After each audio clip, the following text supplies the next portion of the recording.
کلمہ کیا ہے؟ لیکن جب ہم کسی کو کہتے ہیں کلمہ تو سناؤ، تو اس کے جواب میں کہتے ہیں لا الہ الا اللہ محمد رسول اللہ۔ جب میرے اور آپ کی کہی ہوئی ہر بات کلمہ ہے تو پھر کلمہ کے جواب میں یہی کلمہ کیوں؟ ہم کسی کو کہتے ہیں کوئی بامانہ بات تو سناؤ، اور وہ سب سے بڑی بامانہ بات سناؤ۔ ہم کیا کہتے ہیں کسی کو؟ کوئی بامانہ بات تو سناؤ، اور وہ کیا کرتا ہے؟ سب سے بڑی بامانہ بات سنا ہے، اور وہ کیا ہے؟ لا الہ الا اللہ محمد رسول اللہ۔ اب یہ اس سے آپ داخل ہوتے ہیں اسلام میں، اس سے کیا ہوتے ہیں اسلام میں؟ اور قرآن سے کیا ہوتا ہے کہ اسلام آپ کے اندر داخل ہوتا ہے۔ کلمہ سے کیا ہوتا ہے؟ عام اسلام میں داخل، اور قرآن سے کیا ہو گیا؟ اسلام آپ کے اندر۔ آپ اسلام کے اندر چلے بھی گئے، اسلام آپ کے اندر نہ آیا تب بھی بات نہیں بنی، آپ تو چلے گئے اس کے اندر، اور اسلام آپ کے اندر کیسے ہے؟ یہ قرآن سے۔ تو یہ دیکھیں جو کلمہ ہے یہ کیا ہے کہ اس کہا کہ قولوا لا الہ الا قولوا لا الہ تفلحوا، کہ تم لا الہ کہہ دو لا الہ، تو تم کامیاب ہو گئے اور ہو جاؤ گے، تمہارا فیوچر بن گیا۔ اگر تم نے لا الہ کو کہہ دیا، یہ نہیں کہ فیوچر بن جائے گا، بن گیا فیوچر، ہو گیا، تمہاری جنت تمہارے نام ہو گئی، جنت تمہاری ہو گئی، کہہ دو لا الہ۔ یہ ہے کیا لا الہ؟ اقبال کہتے ہیں خیرت نے کہہ بھی دیا لا الہ تو کیا حاصل، دل و نگاہ مسلمان نہیں تو کچھ بھی کہہ دیا لا الہ، بس کیا بولے لا الہ۔ دولت کچھ نہیں ہے، جو بندہ کہتا ہے پیسے ہی سب کچھ ہے، لا الہ کو اس نے مانا ہے، اس نے پہلی بات دولت کچھ نہیں ہے، پیسہ کوئی شے نہیں ہوتا، دولت کوئی شے نہیں، عزت کوئی شے نہیں، ذلت کوئی چیز نہیں، ساری دنیا مل جائے کوئی چیز نہیں ہے، ساری دنیا بچھڑ جائے کوئی چیز نہیں ہے، جان کوئی چیز نہیں ہے، کوئی چیز بھی کچھ بھی نہیں ہے، کچھ بھی کچھ نہیں ہے، صرف اللہ ہی سب کچھ ہے۔ اب اگر یہ آواز سے مجھے پتہ لگ جائے، میں تو کہہ رہا ہوں پیسے ہی سب کچھ ہے، دولت ہی سب کچھ ہے، عورت ہی سب کچھ ہے، فلاں مل جائے، نوکری سب کچھ ہے، چھوکری سب کچھ ہے، یہ میں سوچ رہا ہوں لا الہ کو میں نے مانا کب ہے، لا الہ کو میں نے جانا کب ہے، لا الہ کے اندر میں داخل کب ہوں۔ اب وہ بک کیسے سکتا ہے؟ لوگ کہتے ہیں نا وہ مسلمان غداری کر دی، مسلمان بے وفا ہو گیا، مسلمان نے نمک حرامی کر دی۔ کیسے نمک حرام ہو سکتا ہے؟ جس نے کہا کہ دولت کوئی چیز ہے ہی نہیں، پیسہ کوئی چیز ہے ہی نہیں، عزت کوئی چیز ہے ہی نہیں، تو عزت کے لیے ہوتے نا، یا عزت داؤ پہ لگ جائے، داؤ پہ لگنا، کوئی عزت چیز نہیں، اس کے نام پہ عزت کی بھی کوئی حیثیت نہیں، ذلت ہو جائے، کیسے بکے گا وہ، کیسے جھکے گا وہ، کیسے مرے گا وہ، اس کا کیا حل کرو گے؟ اس کو یہ معمولی سمجھ لیے لا الہ۔ آج سارے بک سکتے ہیں، سارے جھک سکتے ہیں، لوگ ملاوٹ کر رہے ہیں، رشوت لے رہے ہیں، کوئی لا الہ سمجھایا کسی نے؟ لا الہ بتایا کسی نے؟ لا الہ کو کسی نے جانا بتایا کسی نے؟ کون بتائے گا لا الہ؟ کون سمجھائے گا لا الہ؟ آپ بتائیں گے اس کو، آپ سمجھیں گے اور آپ سمجھائیں گے اس کو۔ نہ کسی نے سوچا نہ کسی نے سمجھا، کتنے 100 سال ہو گئے ہمیں، غلام ہو گئے ہم، ان کی لکھی ہوئی چیزیں پڑھ رہے ہیں، ان کے وہ لکھتے ہیں ہم پھر پڑھتے ہیں، وہ بتاتے ہیں حکومت کیسے کرنی ہے، وہ بتاتے ہیں میڈیکل کیا ہے، وہ بتاتے ہیں دنیا کی ہر چیز، وہ بتاتے ہیں۔ تمہیں اپنی بات کب ملے گی؟ جب تم اپنے خدا سے بات کرو گے تو تمہیں اللہ خود بتائے گا، پھر تم دنیا کو بتایا کرو گے۔ اس سے پہلے تمہیں ہر چیز ان کی لینی پڑے گی، ہر چیز ان کی۔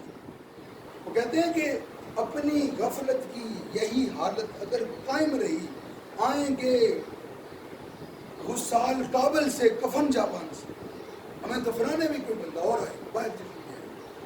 بات یہ کلمہ کس کو کہتے ہیں؟ بامانہ لفظ یا بامانہ جملے؟ معنی لفظ. اب اس کے اندر اب پتا کہ اصل میں گرامر نام ہے دماغی دماغ گرامر.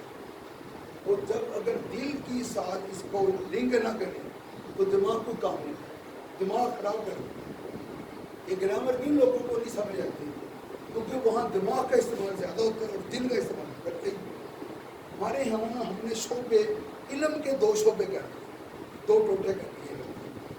ایک دماغ والے علم, ایک دل والے علم. دماغ والا علم کیا ہے؟ Science, technology.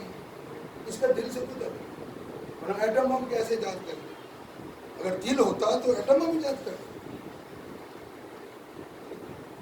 اچھا, خلاؤں تک چلے گئے اور ان میں اپنے اندر خلا ہے, اس خلا کو نہیں بھولتے.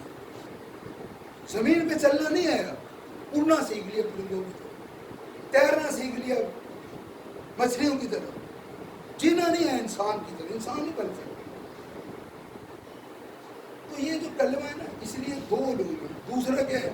دل والے علوم کیا ہیں؟ شاعری, لٹریچر, تصوف. دو چیزیں, سائنس اور آرٹس. دونوں کو الگ الگ رکھے کوئی مسئلہ ہی حل نہیں, دونوں کو یکجا کر دیا. اگر سائنسدان جو ہے نا وہ اس کے پاس تصوف, شاعری, ادب, لٹریچر کو بھی اس میں شامل کرے تو وہ کوئی ڈھنگ کی چیزیں ایجاد کرے گا, ورنہ وہ ہلاکت ایجاد کرے گا. دماغ تو کبھی دماغ کو خراب کر دے. اسی طرح اگر دل روئے گا اور دماغ رلائے گا, یا رونے والے بندے ہوں گے یا رلانے والے بندے, دونوں کو اکٹھا کر دیں تو مسئلہ حل ہوگا. اسی لیے انہوں نے دونوں کو الگ الگ کر. اور وہاں مغرب نے تو ہر چیز کو الگ الگ کر, انسانوں کو کئی گروہوں میں تقسیم کر, کئی منڈلیوں میں, ٹولیوں میں تقسیم کر. اللہ کہتے ہیں اگر تم ہماری کتاب کو نہیں لو گے تم مسلمان بن کے بھی گروہ بناؤ گے. اور بتاؤ کافر کیا نہیں کرے گا کافر؟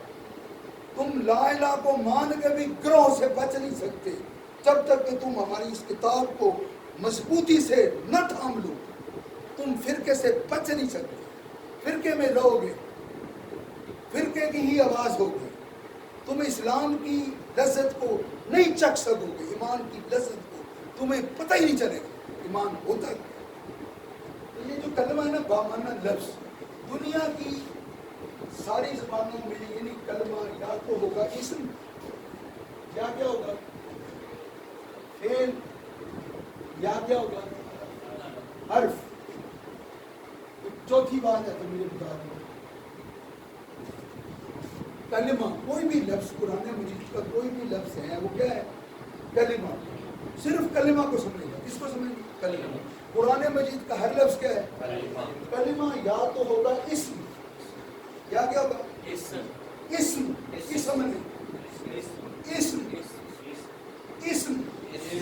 تلسم. دوسرا ہوگا فعل, تیسرا کیا ہے؟ ہماری یہاں مدارس کے اندر اللہ ان کو زندگی دے, آغاز پتہ کس سے کرتے ہیں؟ فعل سے کرتے ہیں. آغاز فعل سے کرتے ہیں لوگ. فعل آغاز گرامر کا فعل, ضربا ضربا ضربو ضربت ضرب, آغاز ہی فعل سے. کیونکہ آغاز کس سے ہونا چاہیے؟ اسم. پھر کیا ہے؟ فعل. پھر کیا ہے؟ حرف. اب دیکھیں جب آغاز کیا اس گرامر کا, دنیا کی ساری زبانوں کا آغاز ہم کس سے کرتے ہیں؟ الفابیٹ سے. میں نے تو اس سے نہیں کیا. کیوں؟ ایک گہری بات ہے, وہ یہ ہے کہ یہ جو الفابیٹس ہیں نا ان کو کیا بولتے ہیں؟ حرف. نہیں, وہ الفابیٹ ہی. حرف ایک الگ چیز ہے. الفابیٹ کا کوئی مطلب نہیں ہوتا. الفابیٹ کا کوئی نہیں ہوتا. اے کا کیا مطلب؟ اے بی ایک آواز ہے, محض ایک آواز. اگر آواز کا کوئی مطلب ہو, کوئی جملے میں آ جائے آواز, وہ حرف ہی کیوں نہ ہو, اس کو بھی کیا کہتے ہیں؟ کلمہ. کلمہ کس کو کہتے ہیں؟ جو چیز کلام میں آ جائے. جو چیز کلام میں آ جائے اسے کیا کہتے ہیں؟ کلمہ. جو چیز کلام میں آ جائے وہ کلمہ. کلام میں کیا آئے گا؟ اسم یا فعل یا, یہ حروف بڑے تھوڑے ہیں,